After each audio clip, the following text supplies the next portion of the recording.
बिस्मिल्लाहिर्रहमानिर्रहीम।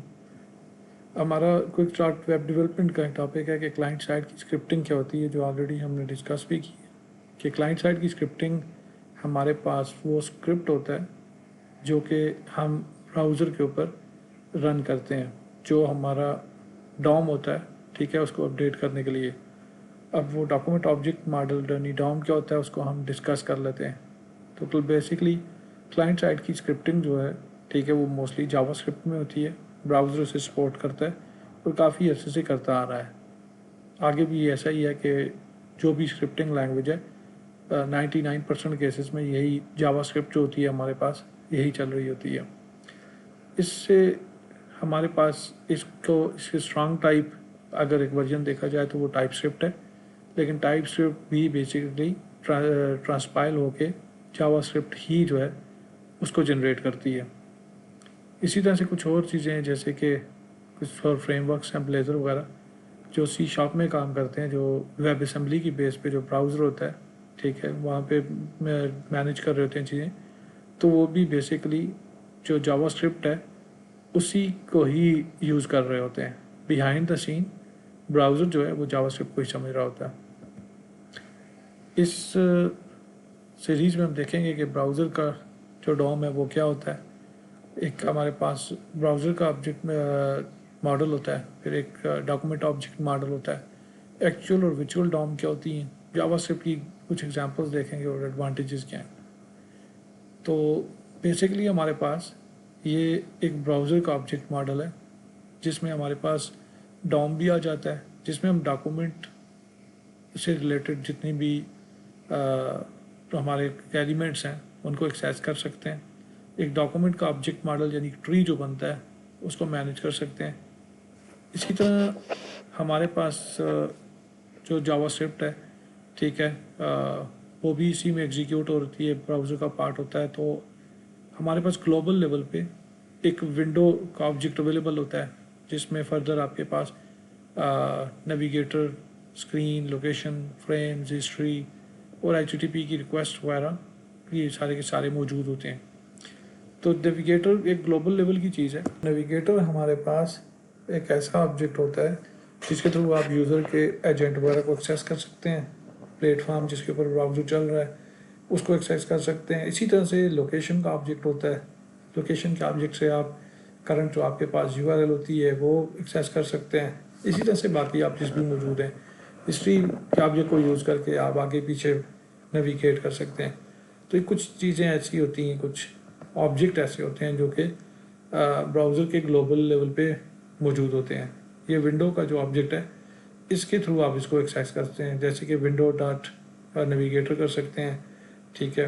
By default ये आपके पास ना विंडो का ऑब्जेक्ट यूज़ होता है। इसी तरह से हमारे पास जो हम चेंजेस अप्लाई करते हैं डॉम की, ठीक है, वो भी हमारे पास मौजूद होती हैं।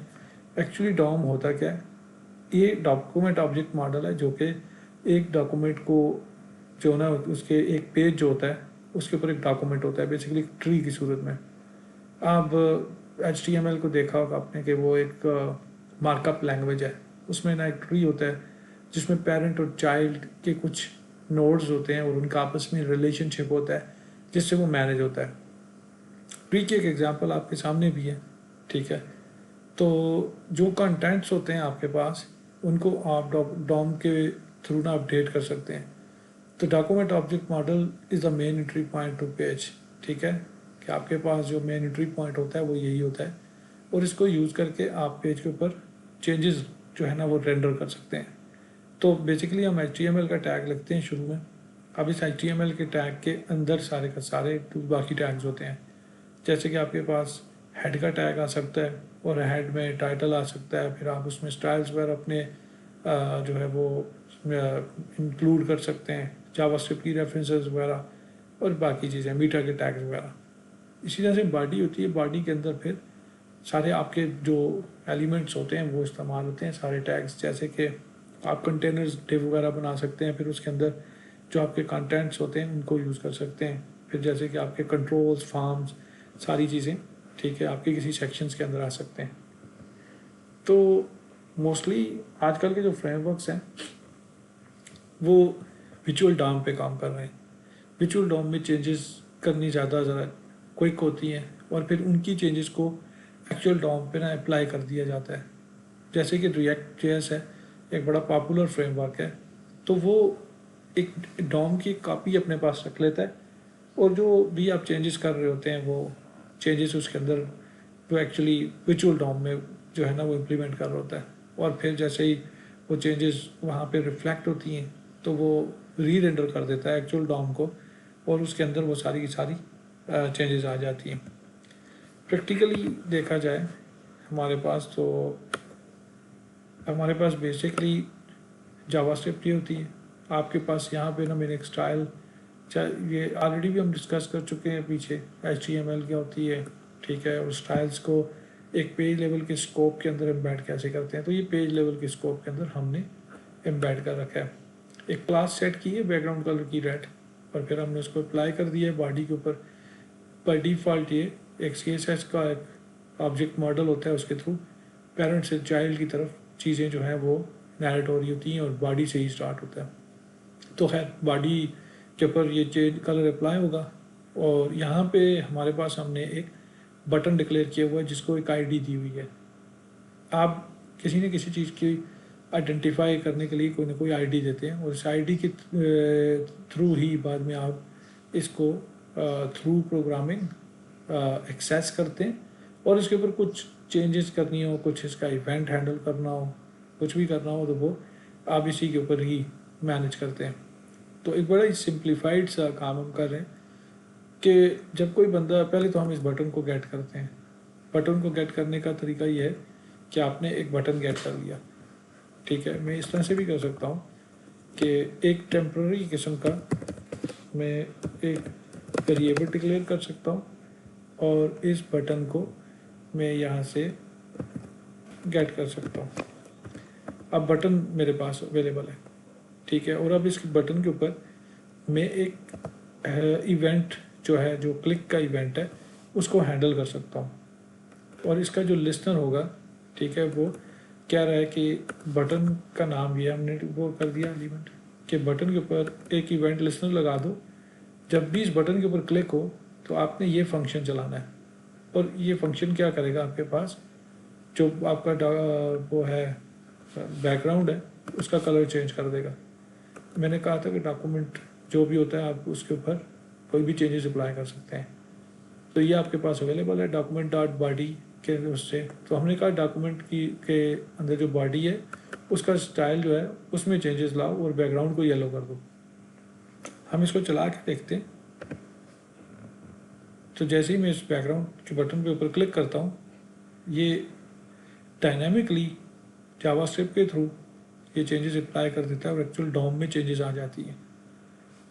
अगर आप इसको इंस्पेक्ट करना चाहें तो आपके पास यहाँ पे डिटेल सारी की सारी मौजूद होती है। आपका जो सोर्स स्क्रिप्ट है वो भी जो चल रहा होता है वो भी, और बाकी चीज़ें भी इन मौजूद होती हैं। इसकी डिटेल में हम बाद में जाएंगे कि आप डिबग कैसे करेंगे, बाकी क्या अपडेट्स हैं। इसी तरह से एक बेसिक चीज़ हमने डिफ़ाइन करनी थी कि एक इवेंट क्या होता है। अभी हमने थोड़ी देर पहले डिस्कस किया कि एक बटन होता है। तो यहाँ पे हमारे पास देखें तो यहाँ पे एक हमने एक बटन लगाया है, उसका नाम माई बटन रखा है। माई बटन को हमने गेट कर लिया, ठीक है, कि हमारे पास ना एक बटन है जावास्क्रिप्ट के अंदर। और फिर हमने उसको कहा जी कि हमारे पास एक और पैराग्राफ मौजूद है, उसकी ID हमने मैसेज रखी हुई है। हमने ये किया है, ठीक है, कि बटन के ऊपर एक इवेंट हैंडलर लगाया, यानी ये इसके इवेंट को लिसन करेगा। किस टाइप के इवेंट को, ये क्लिक टाइप हो सकता है, ठीक है, माउस ओवर का, इसलिए मुख्तलिफ जो कंट्रोल्स हैं आपके वो मुख्तलिफ जो इवेंट्स हैं उनको सपोर्ट करते हैं और उसकी लिस्ट ऑनलाइन मौजूद है। तो जो भी आपके पास एलिमेंट होगा उसके आपको इवेंट्स जो हैं उनकी रेफरेंस ऑनलाइन मिल जाएगी। अगर आप देखना चाहें तो यहाँ पे मैंने बटन के जो इवेंट्स हैं उनकी लिस्ट खोल रखी है। तो आप इसके ऊपर ऑन ब्लर का इफेक्ट इवेंट जो है वो मैनेज कर सकते हैं, ठीक है। ब्लर का मतलब ये है कि आपके पास एक फंक्शन, एक टेक्स्ट बॉक्स है अगर, ठीक है, और या कोई भी कंट्रोल है, ठीक है। उसके ऊपर से जब आप फोकस आउट वगैरह कर रहे हैं, ठीक है, तो वो आपके पास ब्लॉक का इवेंट आता है। क्लिक का इवेंट जो भी हमने कहा अभी कि अनक्लिक इवेंट है, ठीक है। इसी तरह से आपके पास फोकस है, की प्रेस है, बाकी काफ़ी सारे इवेंट्स हैं जो आप मैनेज कर सकते हैं। खैर रेफरेंस आपको और भी कई मिल जाएंगी, ठीक है। HTML इनपुट टाइप जो होता है, टेक्स्ट इनपुट, ठीक है, इनपुट कंट्रोल, इसकी आप देख सकते हैं इवेंट्स कौन कौन से हो सकते हैं। तो ये भी कहीं ना कहीं से रेफरेंस आ गई आपकी। आप इसके ऊपर भी जो है ना वो इनपुट का जो इवेंट है, आप फोकस का इवेंट इस पर कैप्चर कर सकते हैं। आप इसके ऊपर ब्लॉक का जो इवेंट है वो कैप्चर कर सकते हैं। ये इवेंट कुछ मौजूद हैं, की प्रेस का, की अप का, माउस डाउन का, ब्ला ब्ला। इसी तरह से बहुत सारी कंट्रोल्स ऐसे हैं जो बहुत सारे इवेंट्स को सपोर्ट करते हैं, ठीक है। तो वो आप जब ढूंढेंगे आपको मिल जाएंगे, ठीक है। यहाँ पे इन्होंने भी इवेंट को हैंडल किया हुआ है। मैं दोबारा से यहाँ पे जाता हूँ, कुछ इवेंट्स जो हैं जो यहाँ पे भी आपको मिल जाएंगे। तो बहुत सारे इवेंट्स हैं, बहुत सारे कंट्रोल्स के, आपने कंट्रोल को चूज़ करना है और आपको डिटेल मिल जाएगी। तो अभी हम इसका इवेंट देखते हैं कि अगर हम इस बटन के ऊपर क्लिक करते हैं तो क्या ये इस पैराग्राफ के कंटेंट्स को अपडेट करता है। मैं F5 करता हूँ, क्लिक करता हूँ, तो देखें इसने बटन वाज क्लिक जो है ना वो कंटेंट अपडेट कर दिए। इसी तरह से ये तो सिंपल ये था कि आपने डायरेक्ट बाय आईडी से कंट्रोल गेट कर लिया। तो इसमें ज़रा सा एडवांस लेवल पे देखते हैं। तो आप किसी कंट्रोल को उसके क्यूरी सेलेक्टर से भी गेट कर सकते हैं। क्यूरी सेलेक्टर से मतलब ये कि आप किसी कंट्रोल को उसकी जो CSS की क्लास है उससे भी गेट कर सकते हैं, ठीक है।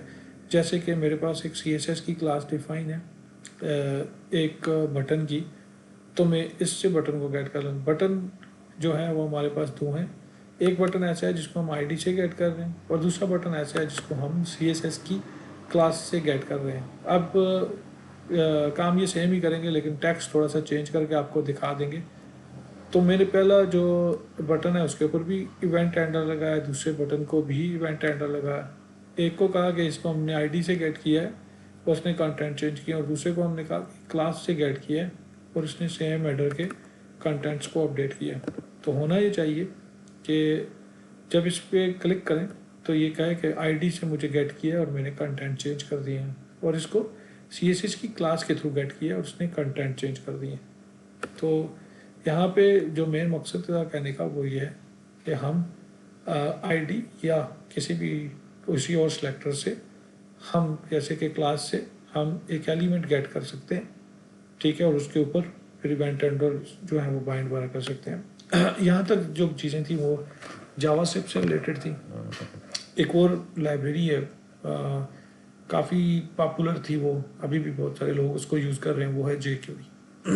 jQuery का भी सेम मकसद यही है, ठीक है। वो भी जावास्क्रिप्ट का एक रैपर है।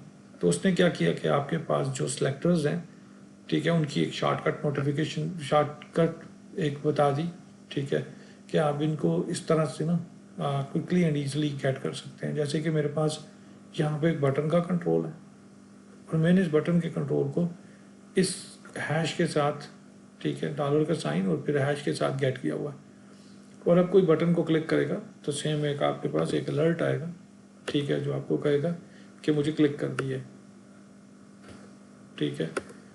तो jQuery की मज़ीद जो चीज़ें हैं वो हम यहाँ पे देख लेते हैं ज़रा सा सेलेक्टर के हिसाब से। तो ये jQuery ये कह रही है जी कि एक डिव है हमारे पास और इसको हमने आईडी से गेट किया हुआ है। एक और हमारे पास डिव है, इसको क्लास से गेट किया हुआ है, ठीक है। और फिर हमारे पास एक और अनदर डिव है, ठीक है, उसको हमने भी यहाँ से गेट किया हुआ है, ठीक है। तो मेरे पास पहला जो चीज़ है, ठीक है, वो ये करती है कि इस पेज के अंदर जितने भी पैराग्राफ्स हैं उनको गेट करती है और उसका कलर ब्लू सेट कर देती है। और दूसरी जो मेरे पास माई डिव है, ठीक है, इसके बैकग्राउंड के कलर को हम चेंज करते हैं। और तीसरा जो है मेरे पास जितने भी एलिमेंट्स हैं जिनको हमने, देखें यहाँ पे हैश का साइन है, इसका मतलब है इसको हमने आईडी से गेट किया, और यहाँ पे डॉट का साइन है, इसका मतलब है हमने इसको क्लास से गेट किया। तो हमने CSS की क्लास से इसको गेट किया, और जितने भी हमारे पास क्लास के एलिमेंट मौजूद हैं हमने उनको हाइड करवा देना है यहाँ पे। तो मैंने पहले जो पैराग्राफ है, ठीक है, देखें उसको आपको दिखाया, फिर उनका कलर जो है, ठीक है, जो जितने पैराग्राफ मौजूद थे उनका कलर मैंने ब्लू कर दिया। और ये जो डिव है, ठीक है, अब हमने इसको गेट किया है, ठीक है, और आईडी के थ्रू, और इसने अपना काम कर दिया, यानी कि जैसे ही पेज लोड हुआ सबसे पहले इसने पैराग्राफ गेट किया यहाँ तक, फिर इनका CSS का कलर अपडेट किया, ये वाला काम किया। फिर इसने क्या किया, एक डिव जो थी उसको उठाया और उसके अंदर बैकग्राउंड कलर को येलो कर दिया, और फिर हमारे पास तो जो डॉट माई क्लास की थी, ठीक है, ये वाली डिव, ठीक है, उसने उसको हाइड करवा दिया। तो यहाँ पे हमारे पास ये है कि ये डिव जो है आईडी से गेट हुई, और यहाँ पे ये जो डिव्स हैं, ठीक है, ये क्लास के थ्रू गेट हुई, ठीक है। तो आप इसमें और भी कई काम कर सकते हैं, ठीक है, इसको शो हाइड भी करवा सकते हैं, एक बटन जो है वो आप ऐड कर सकते हैं। मिसाल के तौर पे मैं यहाँ पे एक बटन लगा देता हूँ, ठीक है। अब आप इसको बटन को यहाँ पे ऐड कर सकते हैं। अच्छा, इवेंट्स की डिटेल वैसे आपको यहाँ पे भी नज़र आ जाती है, ठीक है, ये जो इन इवेंट्स को सेव कर सपोर्ट कर रहा है ना वो यहाँ पे मौजूद है, ठीक है। तो यहाँ पे मैं अन क्लिक का एक इवेंट लगा देता हूँ और इसके ऊपर कोई भी एक्शन परफॉर्म कर लेता हूँ, लेकिन यह है कि मैं चाह रहा हूँ कि मैं इसको यहाँ पे मैनेज करूँ ऐसे कि मेरे पास एक बटन गेट कर लो भाई, ठीक है, और बटन के ऊपर क्लिक का इवेंट लगा दो, ठीक है, और वो इवेंट क्या करे, उसके अंदर एक फंक्शन हो जो कि एक अलर्ट दे कि मुझे क्लिक कर दिया। ये भी कर सकता है, ठीक है, आपके पास कि इसके अंदर आप जो भी पैराग्राफ हैं उनको उठा लो और उसकी जो CSS का उसको अपडेट कर दो एट्रीब्यूट को और उसको रेड कर दो। हमने ये जो एक बटन डिफाइन किया है और उस बटन के ऊपर एक इवेंट लगाया है, ठीक है, वो इवेंट क्या करेगा कि हमारे पास जो पैराग्राफ्स हैं उनका कलर रेड कर देगा। अब हमारे पास पैराग्राफ यहाँ पे कितने मौजूद हैं हम वो देख लेते हैं। पेज लोड होगा तो कलर ब्लू होगा, पैराग्राफ जितने भी हैं, लेकिन पेज जब लोड हो जाएगा तो देखें हमने इसको डॉक्यूमेंट रेडी के फंक्शन के अंदर लिखा हुआ है, यानी हमारे पास जो डॉक्यूमेंट का एक ऑब्जेक्ट है, जब वो रेडी हो जाए तो उसके बाद ये जो चीज़ें हैं, ये जो इवेंट्स हैं, ये हम उसके ऊपर अप्लाई कर सकते हैं। तो यहाँ पे हम देखते हैं हमारे पास दो पैराग्राफ हैं, इनका कलर क्लिक करने के ऊपर हमारे पास रेड हो जाना चाहिए। तो हम क्लिक करके देखते हैं, क्लिक किया तो इसका कलर रेड हो गया। इसी तरह से हम और भी कई किस्म के जो इवेंट्स हैं उनको यहाँ पे हैंडल कर सकते हैं, जैसे कि यहाँ पे एक और बटन हम लगा देते हैं, ठीक है, और उसके क्लिक के इवेंट के ऊपर हम इस तरह से करते हैं, या बटन के ऊपर करते हैं या किसी और चीज़ के ऊपर करते हैं, ताकि मोस्ट जेनरिक चीज़ को लिखते हैं, ठीक है। हम एक हेडर लिख देते हैं, हेडर को एक आईडी दे देते हैं, ठीक है, H3 बल्कि इसको लिखते हैं, फिर सैम्पल, हेडर एक सैम्पल, ठीक है, दिस इज सैम्पल हेडिंग, ठीक है, प्लीज क्लिक ऑन इट। तो जब ये हेडर क्लिक होगा, ठीक है, इसके ऊपर हम एक इवेंट लगाते हैं। सबसे पहले तो ये है कि हम अपने स्क्रिप्ट में डॉक्यूमेंट रेडी के अंदर करके हम यहाँ पे इस हेडर को गेट करते हैं, बाय आईडी गेट करना है, इसलिए हम सैम्पल लिखते हैं और इसके क्लिक के ऊपर हम एक काम करते हैं, ठीक है, एक इवेंट लगा दिया। पहले हम चेक करते हैं कि क्या ये इवेंट काम भी कर रहा है इसके ऊपर या नहीं। क्रॉस चेक करने के लिए हम एक अलर्ट डिस्प्ले कर देते हैं। फिर हम जी ये काम कर रहा है, फिर हम इस तरह से करते हैं कि इसके ऊपर क्लिक करने से जितने भी हमारे पास ठीक है क्लास के एलिमेंट्स हैं ठीक है उनको हम यहाँ पे पहले गेट करते हैं ठीक है और उनको हाइड करवा देते हैं ठीक है, डॉट करवा देते हैं, डॉट फेड आउट और स्लोली फेड आउट करवाते हैं।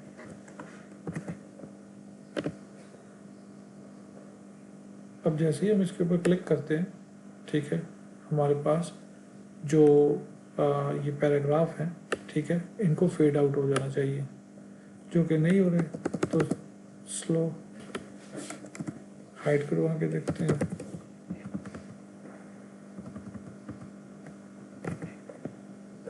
यहाँ पे कह रहा होगा कि स्लो इज़ नॉट डिफाइंड, तभी उसने ये कहा है। तो हम देखते हैं उसको कोई वैल्यू देते हैं, पहले तो सीधा सीधा इसको हाइड करवाते हैं, फिर स्लो की कोई वैल्यू दे देते हैं। यहाँ पे इसने काम कर दिया। अब हमारे पास हाइट को देखते हैं जी, हाइट क्या पैरामीटर लेता है, हाइट को ड्यूरेशन के नंबर लेता है, 2000 डाल देते हैं और अब चेक करते हैं तो वो स्लोली जो है ना उसने हाइड करवा दिया। तो बेसिकली यही है हमारे पास, ये jQuery थी जिसके साथ मैंने आपको बताया, जिसमें चीज़ें ज़रा सी आसान हो जाती हैं, जो सेलेक्टर्स वगैरह होते हैं वो आपके पास आसान हो जाते हैं।